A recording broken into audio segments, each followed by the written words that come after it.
Hello students, I am Dr. Umesh Bansood from the Department of English, JM Patel College, Bhandara, Maharashtra. In today's lecture, we shall discuss Elizabethan sonnet. This syllabus is prescribed by Rashtrasant Tukadoji Maharaj Nagpur University, Nagpur for BA Part 1, Semester 1, English Literature. Background में आज हम एक नए syllabus में इस Elizabethan sonnet को discuss करने जा रहे हैं। बैकग्राउंड पोर्शन में जो बहुत सारी चीजें आपको डिस्कस करनी है उसमें एलिजाबेथन एज को हम जानने का प्रयास करेंगे, जैकोबियन एज कैसा था उसको समझने का प्रयास करेंगे। पर अभी सबसे पहले हम एलिजाबेथन सोनेट को समझने का प्रयास कर रहे हैं। लिरिक को भी आपको समझना है, पर लिरिक के पहले हम सोनेट को किस प्रकार की रचना को सोनेट कहा जाता है और सोनेट में क्या क्या टर्म्स कंडीशन है, ये फॉर्म कहाँ से आया, these and many more questions we have to discuss in this lecture. So let us talk about Elizabethan sonnet today. Sonnet is a poem in a specific form of 14 lines. अब कविता को भी समझने का प्रयास करेंगे कि सोनेट किसे कहते हैं। सोनेट एक कविता का फॉर्म है, एक कविता का स्वरूप है जो 14 लाइन्स की कविता होती है। 14 लाइन की किसी भी कविता को सोनेट कहा जाता है, which originated in Italy during 13th century. 13वीं शताब्दी में इटली में ये कविता का प्रारूप पहले जन्म ले चुका था। गायकामो डी लैंटिनी ये व्यक्ति को श्रेय जाता है जिसने 13वीं शताब्दी में 13th सेंचुरी इटालियन पोएट है। लैंटिनी इज क्रेडिटेड विद इस इन्वेंशन। इस फॉर्म को ढूंढने का श्रेय लैंटिनी को जाता है। इन्होंने ही सोनेट फॉर्म को 13वीं शताब्दी में इटली में प्रसारित भी किया और पॉपुलर भी किया उन्होंने। The term sonnet is derived from the Italian word sonetto. Sonnet जिस 14 लाइन की कविता को हम सोनेट कहते हैं, यह शब्द इटालियन वर्ड सोनेटो से आया है, जिसका मतलब होता है a little poem, a little sound, एक छोटी सी कविता। इस छोटी सी कविता को ही सोनेटो को इंग्लिश में सोनेट कहा जाता है। अब दांते इसमें सबसे अहम नाम है। Dante was a major Italian poet of the late middle ages. मध्ययुगीन काल की अगर बात करते हैं, 16th सेंचुरी के पहले की अगर बात करते हैं, तो दांते इसमें अहम व्यक्ति के रूप में, कवि के रूप में जाने जाते हैं, जिन्होंने सोनेट को इटली में पॉपुलर करने का काम किया। जो वो सोनेट इटली में फेमस हुआ, पेट्रार्क ने जिस सोनेट को पॉपुलराइज करने की कोशिश की, उस सोनेट को या तो पेट्रार्कन सोनेट कहिए या फिर इटालियन सोनेट कहिए। Petrarchan sonnet is also called as the Italian sonnet. This sonnet is split into two parts. जिस सोनेट की, जिस 14 लाइन की कविता की हम बात कर रहे, पोएम की बात कर रहे, ये 14 लाइन की पोएम है। इसके दो हिस्सों में सेपरेशन पार्ट किए जाते हैं, सेपरेट पार्ट किए जाते हैं। एक है एन ऑक्टेव, 8 लाइन, पहली जो 8 लाइन होंगी उसे ऑक्टेव कहते हैं सोनेट की भाषा में। एंड सेस्टेट, जो बची हुई शेष 6 लाइनें, remaining 6 lines are called sestet. So it is very clear that sonnet is a poem. It is a poem of 14 lines. It originated in Italy, and Lentini is given the credit to invent this form. Petrarch is the person who popularized this form, and it is also known as Italian sonnet. And Italian sonnet is divided into two different parts. First part is called octave, and second part is called sestet. पहले 8 line जो होंगी sonnet की उसे Octave कहते हैं, और जो दूसरी शेष बची हुई 6 लाइन होंगी उसे सेस्टेट कहते हैं। यहाँ तक उम्मीद करते हैं आप समझ गए। It is made up of 14 iambic pentameter lines. पर किसी भी 14 लाइन की कविता को सोनेट नहीं कहा जा सकता, उसमें कुछ शर्तें लागू हैं। पहली शर्त तो है कि 14 लाइन्स होनी चाहिए। पेट्रार्कन सोनेट में 8 लाइन का एक ऑक्टेव और 6 लाइन का सेस्टेट, इस प्रकार का डिवीजन दिखाई देता है। पर एक शर्त और है, 14 लाइन्स लिखना इतना भी आसान काम नहीं है। It is made up of 14 iambic pentameter lines. सारी की सारी 14 लाइन्स iambic pentameter में ही होनी चाहिए। This was the condition. is in 8 and 6 line stanza। अब 8 लाइन का स्टैंजा लिखिए, 6 लाइन का स्टैंजा लिखिए, पर इस स्टैंजा की पूरे पोएम की हर एक लाइन iambic pentameter में लिखी होनी चाहिए। अब ये iambic pentameter क्या है? पेंटामीटर माने 5 मीटर लाइन। एक स्ट्रेस और एक अनस्ट्रेस मिलकर सिलेबल बनते हैं और एक ऐसे दो दो सिलेबल्स मिलकर मीटर बनता है। और इस मीटर को जब आप गिनने की कोशिश करेंगे, जब तक ये 5 मीटर्स अनस्ट्रेस स्ट्रेस साउंड के नहीं बनेंगे, तब तक आप 5 मीटर स्टैंजा 5 मीटर लाइन आप आइडेंटिफाई नहीं कर पाएंगे। तो ये सबसे इंपॉर्टेंट शर्त होती है, टू बी और not to be, that is the question. ये लाइन भी iambic pentameter में लिखी गई है। पहला शब्द अनस्ट्रेस रहता है, पहला साउंड, दूसरा साउंड स्ट्रेस होता है। यही क्रम आपको पूरी लाइन में रखना होता है। Unstress sound followed by a stressed sound, this order will remain continue up to 5 meter। और दो दो syllables ऐसे ग्रुप में जब डिवाइड किए जाएंगे तो ऐसे इस स्ट्रेस्ड अनस्ट्रेस्ड साउंड के बाइफर्केशन को ही हम मीटर कहते हैं। ऐसे 5 मीटर जब होंगे तब उसे हम पेंटामीटर कहते हैं। तो हर एक लाइन पेट्रार्कन सोनेट की आयम्बिक पेंटामीटर में ही लिखी जाती है। इसका मतलब सोनेट लिखना इतना भी आसान काम नहीं होता। जो कुछ पोएटिक मीटर इंग्लिश लिटरेचर में स्टूडेंट्स को फोनेटिक्स में समझने होते हैं, कुछ मीटर्स यहाँ पर आपकी स्क्रीन पर है। अगर वन स्ट्रेस से, वन स्ट्रेस मीन्स 1 फुट पर लाइन, तो उसको मोनोमीटर कहा जाता है। अगर 2 स्ट्रेस है तो डायमीटर, 3 स्ट्रेसेस है तो ट्राईमीटर। ऐसे अलग अलग मीटर में कविता आगे जाती है। Since Reach's poem has 5 stresses per line or 5 poetic feet per line, we can say that its meter is pentameter। अगर 5 इस प्रकार के स्ट्रेसेस आपको लाइन में दिखाई देते हैं, आपको पढ़ने में अगर वो समझ में आते हैं, तो उसको पेंटामीटर लाइन कहते हैं। अब इसमें आयम्बिक फीट क्या है? आयम्बिक फीट इंपॉर्टेंट कॉन्सेप्ट है। कपड़ों को नापने के लिए जैसे मीटर लगता है, लिक्विड को गिनने के लिए जैसे लीटर लगता है, वैसे ही शब्दों के लाइंस को गिनने के लिए हमें एक फुट की जरूरत पड़ती है, जिसे हम आयाम कहते हैं। आयाम क्या है? एक unstressed syllable plus one stressed syllable is the most common poetic foot in English verse। English verse में एक कॉमन पोएटिक फुट इस्तेमाल किया गया है, एक अनस्ट्रेस्ड साउंड, एक stressed sound syllable। Iambic foot, for example, behold, destroy, the sun and watch। ये अलग अलग शब्द जो है, इसमें ब्लू वाले शब्द अनस्ट्रेस्ड रह जाते हैं, रेड वाले स्ट्रेस्ड हो जाते हैं। तो आयम्बिक पेंटामीटर में ऐसे ही 5 अलग अलग मीटर की जरूरत पड़ती है एक पेंटामीटर लाइन बनने के लिए। सोनेट में हर एक लाइन इस आयम्बिक पेंटामीटर में ही लिखी जाती है। The first stanza poses a question or a problem which the second stanza answers or resolves। Petrarchan sonnet की एक खासियत रही है, पेट्रार्कन सोनेट में 14 लाइंस सोनेट की कंडीशन को पूरा तो करते हैं, पर ऑक्टेव 8 लाइन का और सेस्टेट 6 लाइन का इस प्रकार का डिवीजन है। तो पहला जो 8 लाइन का पहला स्टैंजा माना जाता है, इट पोसेस अ क्वेश्चन और ए प्रॉब्लम। एक समस्या को उजागर करता हुआ ये स्टैंजा होता है 8 लाइन का। और जो सेकंड स्टैंजा होता है 6 लाइन का, the problem is resolve, problem इसमें सॉल्व कर दिया जाता है। तो स्टैंजा 1 जो है उसमें राइमिंग पैटर्न हमेशा आपको दिखेगा, A B B A B B A. ये 8 लाइन में यही राइमिंग पैटर्न होगा। सारी की सारी लाइंस आयम्बिक पेंटामीटर में ही लिखी होंगी और इसी फॉर्मेट में रहेगा पहला ऑक्टेव।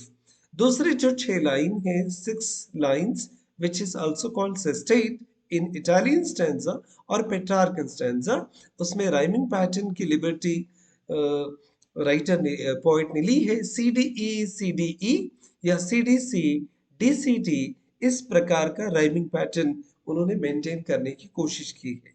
कुल मिलाकर इटालियन सोनेट में या पेट्रार्कन सोनेट में 8 लाइन का स्टैंजा एबीबीए इस राइमिंग पैटर्न में होगा और 6 लाइन का सेस्टेट सीडीई सीडीसी या फिर सीडीसी डीसीडी इस पैटर्न में हमेशा रहेगा। ऑक्टेव क्लोज्ड है, मैंने पहले स्टैंजा का जो साउंड है वो फोर्थ लाइन में और फिफ्थ वाला फिर एट्थ लाइन में आ जाता है, तो इसको हम क्लोज राइम कहते हैं। और बाकी जो तीन तीन लाइन के जो सेस्टेट बनता है 6 लाइन का, उसको इंटरलेस्ड राइम कहा जाता है। पेट्रार्कन सोनेट के डिस्कशन में कुछ चीजें अहम हो जाती है। पेट्रार्कन या इटालियन सोनेट को समझे बगैर एलिजाबेथन सोनेट को समझना आसान नहीं होगा। If you want to understand the Elizabethan sonnet, it is compulsory for you to understand the construction of Petrarchan sonnet so that you can understand the difference between both the forms. दोनों form में क्या फर्क है और Petrarchan sonnet से Elizabethan sonnet कैसे अलग होते हैं, ये फर्क भी आपको समझ में आएगा। पेट्रार्कन सोनेट की जो खास बातें हैं वो कौन कौन सी है? It is a composition of 14 lines.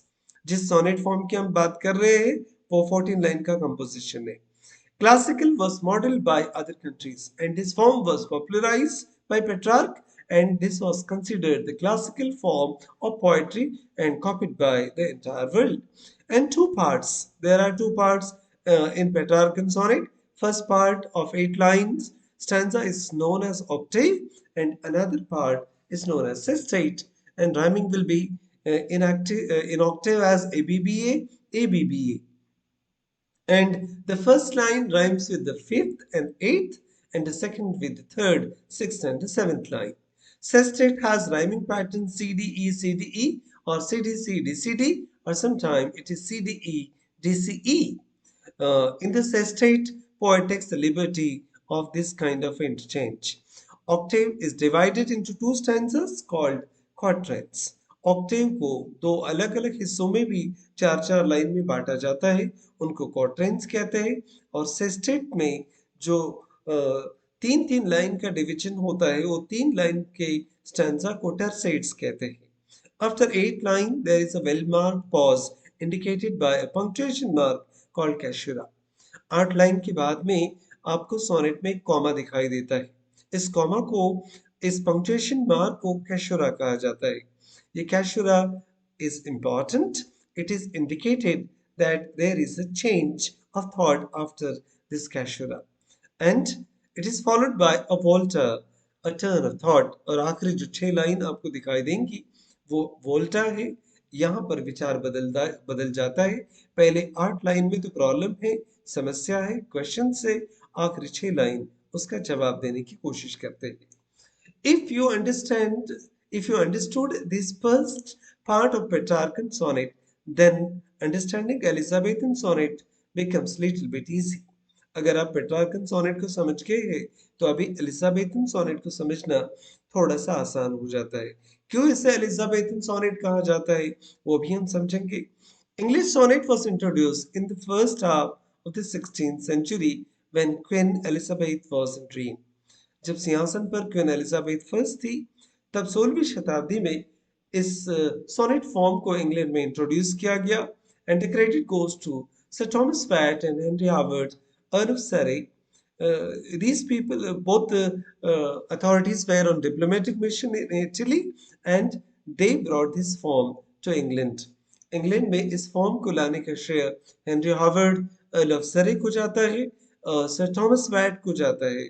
ये एलिजाबेथन पीरियड के पहले दौर के सबसे इम्पोर्टेंट पोएट है। वैट एंड सरे का राइमिंग पैटर्न भी समझ लेते। वैट और सरे ने जब इस फॉर्म को इंग्लैंड में लाया तो इंग्लिश सोनेट पेट्रार्कन सोनेट के बाद में कुछ इस तरह से दिखने लगा। 8 लाइन का स्टैंजा उन्होंने चार चार लाइन में डिवाइड कर लिया। First quatrain, second quatrain and third quatrain, ऐसे 3 क्वार्ट्रेन्स उन्होंने बनाए। A B A B, B C, C D, E E, इस प्रकार का एक आखिरी इंडिपेंडेंट कपलेट उन्होंने छोड़ दिया था। तो जब भी आपको एग्जामिनेशन में सवाल पूछा जाता है कि पेट्रार्कन सोनेट में और इंग्लिश सोनेट में क्या फर्क है, तो आपको यहाँ पर समझ में आएगा। यहाँ पर कपलेट जो है ई ई में कंक्लूड होता है, दो इंडिपेंडेंट लाइंस होती है। पेट्रार्कन सोनेट का राइमिंग पैटर्न कुछ अलग प्रकार से है। क्लोज कपलेट है, क्लोज स्टैंजास है वहां पर, क्वार्टरेंस है, और इंटरलॉकिंग सिस्टम में बने हुए वहां पर आपको टर्सेट्स दिखाई देंगे। तो वैट और सरे ने इस प्रकार का राइमिंग पैटर्न और स्टैंजा डिवीजन फॉर्म अपने स्टैंजा में चेंज कर दिया था। यहीं से एलिजाबेथन सोनेट की नींव डालनी शुरू हो गई थी। पर थॉमस वैट और सरे के बाद में एक महान व्यक्ति इस सोनेट फॉर्म को अपनी प्रतिभा से निखारने की कोशिश कर रहा था। And the contribution of Shakespeare cannot be denied in the field of exploring new form of sonnet and popularizing sonnet form in England.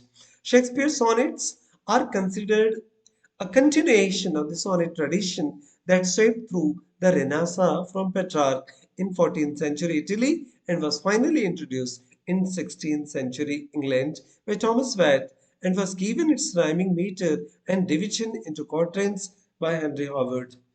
14th century के बाद जब रेनेसा की शुरुआत इटली में होती है, तो 16th, 17th, 18th सेंचुरी तक रेनेसा का ये दौर इंग्लैंड में चला। इस रेनेसा के दौर में, इस रिजरेक्शन के दौर में, इस नॉलेज के रिबर्थ के दौर में सोनेट फॉर्म को थॉमस वैट और सरे इंग्लैंड में लेकर आए और सोनेट को अलग तरीके से लिखने का प्रयास किया गया। पर शर्तें वही थी, 14 लाइन की पोएम तो थी ही, पर स्टेंजा फॉर्म को और राइमिंग पैटर्न को इन्होंने अपनी लिबर्टी के साथ चेंज किया। With few exceptions, Shakespeare's sonnet observes the stylistic form of English sonnet। और ये रेनेसा का दौर था, ये नॉलेज के रिबर्थ का दौर था, ये रिवोल्यूशन और बगावत का भी दौर था। तो एक थोड़ा बहुत रिबेल तो यहाँ पर दिखाई देता है, that English writers, English poets rebelled against the format of Petrarch. Petrarch के सोनेट के विरुद्ध जाकर उन्होंने बगावत की और 14 लाइन के स्टैंजा फॉर्म को, मीटर को कायम रखा, iambic pentameter को। But Shakespeare's sonnet introduced such a significant departure of content that they seem to be rebelling against well-worn 200 years old tradition। Petrarch से लेके इटली में जब 16वीं शताब्दी में आया, तो 200 साल की परंपराओं को खंडित करने का श्रेय शेक्सपियर को जाता है। उन्होंने बगावत की और सोनेट फॉर्म को अपनी फॉर्म से बनाने का प्रयास उन्होंने किया। William Shakespeare born on 1564 and died in 1616, so this was very much the Elizabethan age, and Shakespeare wrote sonnets on variety of themes। बहुत सारी वैरायटी ऑफ थीम्स पर सोनेट लिखे गए। सब्जेक्ट और कंटेंट को भी चैलेंज किया शेक्सपियर ने, and he wrote 154 sonnets that were first published in together in Shakespeare's Introduce a Young Man। He also introduces a dark lady who is no goddess in 1609। 1609 तक इस प्रकार का एक सोनेट पब्लिश होने का दौर चलता रहा। कुल मिलाकर 154 सोनेट्स उन्होंने लिखे। इसमें से कुछ सोनेट्स जो है एक यंग मैन को एड्रेस किए गए हैं और कुछ सोनेट उन्होंने डार्क लेडी को एड्रेस किए गए। इसमें से पहले जो 126 सोनेट है, 126 sonnets are addressed to the young man, and last 28 are either addressed or refer to a woman। एक डार्क लेडी को और WH को, इस सारे 154 सोनेट को शेक्सपियर ने डिफोट किया है। अब ये WH कौन थे, इसके बारे में अलग अलग ओपिनियंस इतिहासकारों में है। डार्क लेडी कौन थी, शेक्सपियर के जीवन में उनका क्या रोल था, ये रहस्य अभी तक बना हुआ है। पर इतने सारे सोनेट लिखकर शेक्सपियर ने सोनेट को एक अलग फॉर्म में स्थापित तो कर दिया। शेक्सपियर के इस सैंपल को आप देखेंगे तो राइमिंग पैटर्न फिर से बदला हुआ नजर आएगा, जहां पर थॉमस राइट और सरे का जो स्टैंजा फॉर्म है वो बदल जाता है। उनका स्टैंजा फॉर्म देखिए, AB BC BC CD EE इस प्रकार से आता है, जहां पर EE पर कंक्लूजन हो जाएगा। समझ जाना, थॉमस वैट और सरे का ये स्टैंजा फॉर्म है। पर जहां पर शेक्सपियर का स्टैंजा फॉर्म आता है वहां पर उन्होंने A B C D E F G G इस प्रकार का राइमिंग पैटर्न सेट किया है अपने लिए। आइम्बिक पेंटामीटर की कंडीशन को नहीं तोड़ा, 14 लाइन के लिमिटेशंस को उन्होंने नहीं तोड़ा, पर सब्जेक्ट के कंटेंट के हिस्से को उन्होंने चैलेंज किया और राइमिंग पैटर्न को उन्होंने चैलेंज किया। जो 8 लाइन का ऑक्टेव था उसको चार चार लाइन के 3 अलग-अलग क्वार्टेंस में उन्होंने डिवाइड किया और वैट एंड सरे ने जैसे 2 इंडिपेंडेंट लाइन कपलेट की छोड़ दी थी, यहाँ पर शेक्सपियर ने भी इसी प्रकार के कपलेट को बनाने का प्रयास किया है। तो 2 लाइंस इंडिपेंडेंट होंगी, इसी प्रकार से शेक्सपियर ने अपनी सोनेट को डालने का प्रयास किया। But Shakespeare was not the only person trying his hand on sonnets. English sonnet को लिखने का प्रयास करने वाले दूसरे एक महान कवि का नाम है Spenser. Spenser sonnet offer a variant of Shakespearean sonnet. एक थोड़ा सा अलग सोनेट को ट्राई किया। डिफर्स इन राइम स्कीम, हमने ऑलरेडी बताया कि ये रेनेसां का दौर है, ये रिबेल का बगावत का दौर है। इटालियन पेट्रार्कन सोनेट को यहाँ पर चैलेंज किया गया, तो स्पेंसर अपने तरीके से सोनेट लिखते हैं। The Spenserian sonnet was named for Edmund Spenser. 1552 to 1599 ये उनका समय रहा है। A 16th century English poet inherited the tradition of the couplet of Wyatt and Surrey. Thomas Wyatt की परंपराओं को एडमंड स्पेंसर ने भी बखूबी निभाया, पर राइमिंग स्कीम में वो थोड़ा डिफर करते हैं और क्वार्टरेंस और कपलेट की सिमिलैरिटी को थोड़ा सा उन्होंने चेंज करने का प्रयास किया। राइमिंग स्कीम जो स्पेंसरियन सोनेट की है वो ए बी सी डी ई तो तकरीबन ये थॉमस वाइट और सरे का ही पैटर्न उन्होंने फॉलो किया, which contrast the Shakespearean rhyme scheme. पर ये शेक्सपियर से अलग है। शेक्सपियर का sonnet form A B C D E F और जी में खत्म हो जाता है, पर थॉमस वाइट और सरे का राइमिंग पैटर्न और एडमंड स्पेंसर का राइमिंग पैटर्न ई पर कंक्लूड होता है। तो Spenserian sonnet requires two fewer lines but is more complicated. 14 ही लाइन लगती है सोनेट के लिए, पर इस राइमिंग पैटर्न के कारण और आयम्बिक पेंटामीटर के कंडीशन के कारण ये 14 लाइंस लिखना भी एक मुश्किल टास्क हो जाता है। स्पेंसरियन स्टैंजा एक सैंपल आपके सामने है। A B B C D E इस फॉर्म में ये स्टैंजा फॉर्म जाता है और ए बी का जो फॉर्मेट उन्होंने कायम किया है, ये पेट्रार्कन सोनेट का थोड़ा सा अलग रूप उन्होंने दिखाने का प्रयास किया है। तो शेक्सपियरियन सोनेट का जो यूजुअली राइमिंग पैटर्न रहा है वो A B C D E F और जी। तो इस प्रकार के थोड़ा एक वेरिएशन के साथ स्पेंसर ने सोनेट को लिखने का प्रयास किया। Now let us try to understand what is the content, what is the subject matter of sonnet. Elizabethans limited the sonnet theme to love only. Elizabethan जो राइटर्स है, शेक्सपियर हो सकते हैं, एडमंड स्पेंसर हो सकते हैं, वो जॉन मिल्टन हो सकते हैं, बहुत सारे राइटर्स ने, पोइट्स ने अपने आप को प्यार के इर्द गिर्द ही सोनेट में बांध कर रखा। कुछ लोगों ने नेचर को सब्जेक्ट बनाया। Shakespeare has love themes in his sonnets. Shakespeare ने लव थीम्स के इर्द गिर्द ही अपने 154 सोनेट लिखे and he also address to mister W H, जो तकरीबन 128 सोनेट है, मिस्टर डब्ल्यू.एच को उन्होंने एड्रेस किए हैं। तो कुल मिलाकर ये सब्जेक्ट मैटर और कंटेंट लव के कॉन्सेप्ट के इर्द गिर्द ही घूमता रहा। कुछ लोगों ने और प्रयास किया एलिजाबेथन पीरियड में, एलिजाबेथन एज में सोनेट को लिखने का। जॉन मिल्टन उसमें एक इम्पॉर्टेंट नाम है, पर एक माइनर कंट्रीब्यूशन उनका रहा है। John Milton is English poet, essayist and civil servant. 1608 to 1674 ये उनका समय रहा है। And John Milton was an English poet and intellectual who served as a civil servant for Commonwealth of England under the council state under the rule of Oliver Cromwell. Oliver Cromwell ने जब बगावत की और अपनी सत्ता स्थापित कर ली, तो इस कॉमनवेल्थ गवर्नमेंट में एक सिविल सर्वेंट के रूप में भी जॉन मिल्टन ने काम किया है। तो पैराडाइज लॉस्ट, पैराडाइज रिगेन के लिए स्पेशली जॉन मिल्टन जाने जाते हैं, पर एक सोनेटियर के रूप में भी उन्होंने ट्राई किया। He tried his hand on sonnet and generally regarded as a minor sonneteer who wrote only 23 sonnets.